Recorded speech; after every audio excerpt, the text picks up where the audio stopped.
Trade République, la banque pour mieux dépenser, épargner et investir présente Sud Radio, les incontournables de l'argent. Thomas Binet. Bienvenue dans ce nouvel épisode d'Oser investir, les incontournables de l'argent. Je suis accompagné par notre expert Mathias Bassino, directeur des marchés européens de la néobanque Trade République. On dit toujours que le meilleur investissement à long terme, c'est d'investir dans les entreprises. Alors Mathias, on va commencer par les basiques. C'est quoi une action ? Alors Thomas, une action, c'est tout simplement un petit bout d'une entreprise. C'est comme ça que j'ai coutume de l'expliquer. Donc une entreprise, on le sait, ça appartient à des propriétaires, ça appartient à quelqu'un, une entreprise. Et pour matérialiser le fait que l'entreprise appartient à quelqu'un, le droit européen au démarrage a créé ce qu'on appelle des actions, des titres financiers. Et une action aujourd'hui, c'est trois choses en droit. C'est tout simplement un droit de propriété, c'est-à-dire un petit bout d'une entreprise. Vous possédez un petit bout d'une entreprise. C'est aussi un droit de vote, c'est-à-dire vous avez le droit de participer aux grandes décisions qui sont prises par l'entreprise en tant que copropriétaire.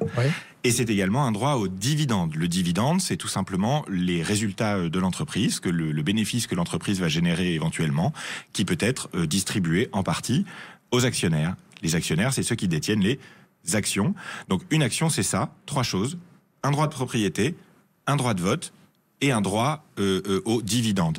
J'ai coutume de dire que les actions sont une bonne machine à répartir la richesse créée par les entreprises. Alors rentrons un peu dans le détail justement de ces actions. Est-ce qu'il existe différentes sortes d'actions et comment les particuliers peuvent-ils choisir parmi toutes ces actions ?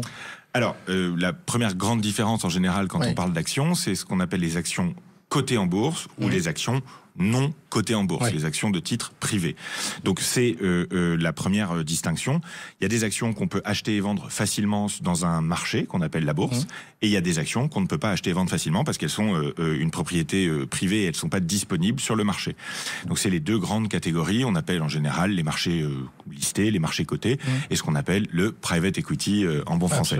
Donc c'est la première grande différence. Ensuite, on a coutume de dire que parmi les actions cotées, il existe deux grandes catégories de type d'entreprise ou de type d'action. C'est-à-dire les actions de croissance, c'est-à-dire les entreprises qui ont une perspective plutôt de grossir rapidement, et c'est pour ça qu'elles vont avoir une valeur qui va augmenter petit à petit.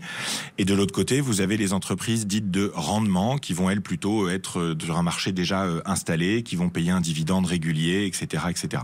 Donc c'est les deux grandes catégories. Et pour choisir, les êtres humains, les économistes, les chercheurs ont développé deux grandes catégories de type d'analyse qui permettent de choisir. L'analyse fondamentale qui s'intéresse aux fondamentaux économiques de l'entreprise, combien elle gagne, combien elle a d'employés, combien elle a de coûts, etc. Et vous avez aussi l'analyse plus technique, l'analyse dite graphique, qui permet de savoir sur l'historique des cours, où est-ce qu'on se situe. Est-ce qu'on est sur un niveau de cours psychologiquement important ? C'est les deux grandes analyses utilisées pour investir sur des actions. Alors une question qu'on se pose assez souvent, c'est qui sont les actionnaires justement ?